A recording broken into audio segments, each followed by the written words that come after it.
مالك بس ياما بتعيطي ليه؟ خير، ايه اللي حصل؟ دارة قطم يا ابني. طول اليوم عمال اعمل حاجات لمراتك. تعملي حاجات ايه؟ بروق الشقة وبعمل الاكل وبنضف كل حاجة. الله، طب وهي بتعمل ايه ان شاء الله؟ هي نايمة جوه طول النهار ما عملتش اي حاجة. خلاص يا امي، خليكي انا خليها هي تقوم تنظف. لا يا ابني، هتتخانقوا مع بعض وهي شرانية وانا عارفاها، وبعدين انا كمان عارفاك. طب خلاص، انا عندي حل.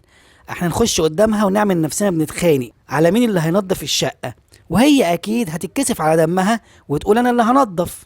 الله يا حبيبي، فكرة حلوة، يلا بينا ننفذها. يا والله حبيبي ياما ما ازاي ده؟ يحصل، اللي انا اللي اعملها يا هعمل ابوي. كده مش انتي. لا انا اللي لا هعمل، لا لا لا والله لا، العظيم لا ما اعمل. ايه، مش عارفه انام منكم، بتتخانقوا ليه انتوا الاتنين؟ ابدا. قام متخانق انا وماما على مين هيعمل فينا الشقة يروقها ويكنسها، وامي مصممة هي اللي تعمل وانا مصمم ان انا اللي اعملها. خلاص انا لقيت الحل. ها، ايه هو يا حبيبتي؟ يوم انت تنظف ويوم امك تنظف. ايه؟